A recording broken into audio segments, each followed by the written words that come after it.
Le bon comportement dans le couple, c'est vraiment la base pour réussir. C'est quelque chose de super important, d'essentiel, de fondamental pour pouvoir tenir sur du long terme. Parce qu'on peut patienter face à beaucoup de choses dans la vie.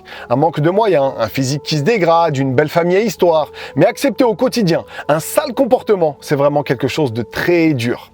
Alors oui, déjà la femme doit faire preuve de respect, de tendresse et d'écoute à l'égard de son mari. Il y a un compagnon qui s'appelle Al-Husayn ibn Mihsan qui nous raconte qu'une fois sa tante paternelle s'est rendue auprès du prophète sallallahu alayhi wa sallam, elle avait besoin de lui.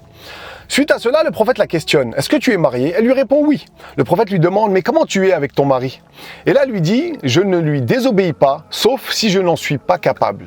Le prophète sallallahu alayhi wa sallam lui répond alors,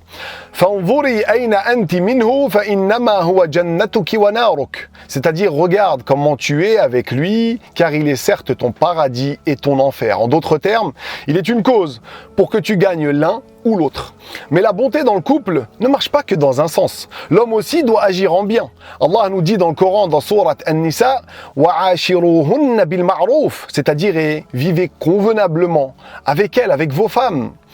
Un autre compagnon du prophète sallallahu alayhi wa sallam qui s'appelait Anas ibn Malik nous rapporte que le prophète avait un voisin perse qui était connu pour faire de bons bouillons, ce qu'on appelle le marqa chez nous ou le maraq en arabe. Une fois, il en a fait un et il est venu voir le prophète alayhi salatu wa sallam pour l'inviter. Le prophète, il était avec Aïcha, sa femme à ce moment-là, et lui a dit « Wahadhi », c'est-à-dire « moi tu m'invites, mais elle ».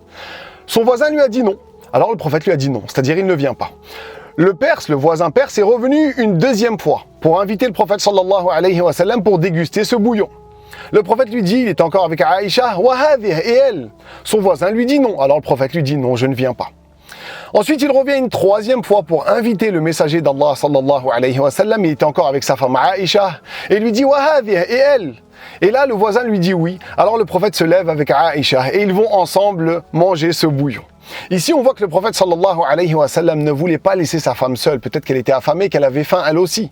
Il voulait lui faire plaisir et agir en bien envers elle. Et nous, il convient qu'on soit à l'image du prophète sallallahu alayhi wa sallam et qu'on essaye justement d'agir en bien. Et ce respect et cette bienfaisance, elle est mutuelle dans le couple. Qu'Allah nous accorde de prendre exemple sur notre bien-aimé. À méditer.